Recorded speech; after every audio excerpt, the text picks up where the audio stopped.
আসসালামু আলাইকুম বন্ধুরা, আমার হেসেলে আপনাদের সকলকে জানাই স্বাগত। বন্ধুরা, আজকে আপনাদের সঙ্গে শেয়ার করব ভাজা পিঠে রেসিপি। 1 কাপ চালের গুঁড়ি দিয়ে আমি ভাজা পিঠে বানাবো, আর অনেকগুলো ভাজা পিঠে হবে 1 কাপ চালের গুঁড়ি দিয়ে। আর খুবই টেস্টি হবে, মচমচে সুন্দর হবে, আর খুবই তাড়াতাড়ি ঝটপট করে বানিয়ে নেব। তো রেসিপিটি পুরো দেখার অনুরোধ করছি আপনাদের সকলকেই। রেসিপিটি পুরো দেখুন এবং আমার সঙ্গে থাকুন। আশা করছি রেসিপিটি আপনাদের ভীষণ ভালো লাগবে। চলুন রেসিপিটি শুরু করা যাক। তো বন্ধুরা, ভাজা পিঠে বানানোর জন্য ব্যাটার বানিয়ে নেবো। তো আমি এখানে 1 কাপ ভর্তি করে চালের গুঁড়ি নিয়েছি। তো আপনারা কিন্তু ঘরের কাপও মেপে নিতে পারেন, চায়ের কাপ। আর এখানে আমি 1 কাপের 4 ভাগের 1 ভাগ নিলাম ময়দা, আর 2 চামচের মধ্যে আমি সুজি নিয়ে নিচ্ছি, কারণ সুজিটা দিলে কিন্তু ভীষণ মচমচে হয়, খেতে খুবই ভালো লাগে। সেই কারণে সুজিটা দিচ্ছি। আপনারা চাইলে দেবেন, এটা অপশনাল, আর নাও দিতে পারেন। স্বাদ মতো লবণ দিয়ে দিলাম। দিয়ে দিচ্ছি অল্প কটা মৌরিটা দিলে না একটা সুন্দর ফ্লেভার আসে এই পিঠের মধ্যে, তো অবশ্যই দেবেন। আর দিয়ে দিচ্ছি খেজুরের ঝোলা গুড় বা নলেন গুড়, একেবারে খাঁটি গুড় ইউজ করছি আমি। ভীষণ সুন্দর একটা গন্ধ আছে গুড়ে।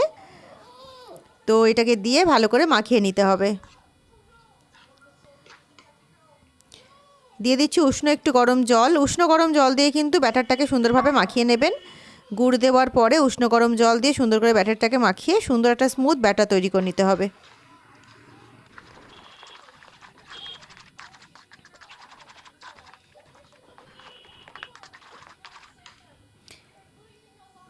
আরও একটু গুড় দিচ্ছি আমি। তো আপনারা যেমন পরিমাণে মিষ্টি খেতে পছন্দ করেন সেই বুঝেই কিন্তু দেবেন, অতিরিক্ত না, আবার যেন মিষ্টি কমও না হয়, এমন পরিমাণে গুড়টা দিয়ে সুন্দর করে একটা ব্যাটার বানিয়ে নিতে হবে।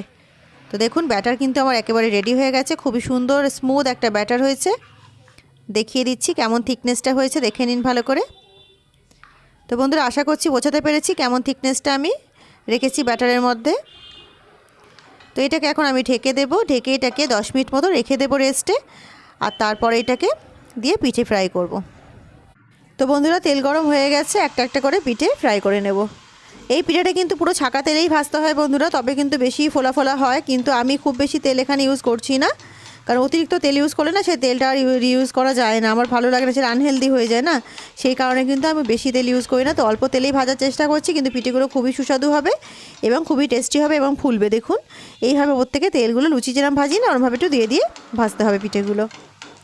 তো আপনারা চাইলে কিন্তু পুরো ছাকা তেলেও ভাজতে পারেন। আমি ছাকা তেলে ভাজছি না বন্ধুরা, আমি এইভাবেই ভাজছি। তাতে কিন্তু স্বাদের কোনো হেরফের হবে না, অবশ্যই টেস্টি হবে। আর বন্ধুরা, ভাজার সময় দেখুন পিঠের গায়ে কিন্তু ফুটো ফুটো টাইপের হয়ে গেছে। তো এই ছিদ্রগুলো হয়েছে, তার মানে হচ্ছে ব্যাটারটা কিন্তু পারফেক্ট হয়েছে। তো ব্যাটার কিন্তু একেবারে পারফেক্ট হয়েছে। আপনারা এইভাবে কিন্তু পিঠেগুলো কম তেলেও ভাজতে পারেন অথবা বেশি তেলেও ভাজতে পারেন। তো বন্ধুরা, প্রত্যেকটা পিঠেই কিন্তু একই প্রসেসে ভেজে নেব। দেখুন, পিঠেগুলো কিন্তু ভালোই ফুলছে, অল্প তেলেও কিন্তু বেশ ভালো ফোলা ফোলা হচ্ছে। তো পিঠেগুলো কিন্তু এইভাবে ভাজলে খারাপ হবে না, ভালোই হবে। তো আপনারা যেমন খুশি, কম তেল বা বেশি তেল আপনাদের ইচ্ছা মতো ভেজে নেবেন। দেখুন কত সুন্দর পিঠেটা ভাজা হয়ে গেছে। একেবারে পুড়িয়ে ফেলবেন না বন্ধুরা, পিঠেগুলো কিন্তু সুন্দর করে হালকা হালকা ব্রাউন করে ভেজে নিলে একেবারে রেডি হয়ে যাবে। তো এইভাবে ব্যাটার দিয়ে প্রত্যেকটা পিঠে আমরা একই প্রসেসে বানিয়ে নেব।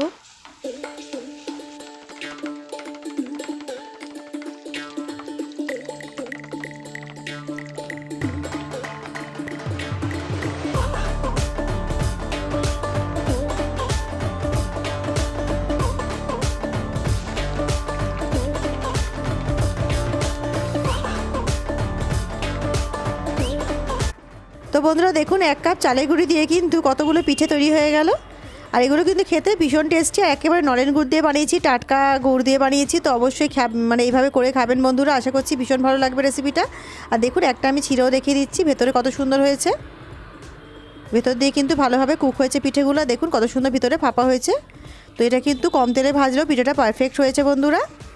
তো রেসিপিটি আপনাদের কেমন লাগলো অবশ্যই কমেন্ট করে জানাবেন। রেসিপিটি যদি ভালো লেগে থাকে অবশ্যই আমার চ্যানেলকে লাইক শেয়ার সাবস্ক্রাইব করে আমার সঙ্গে থাকবেন। তো বন্ধুরা, আজকের মতো বিদায় নিচ্ছি। আল্লাহ হাফিজ।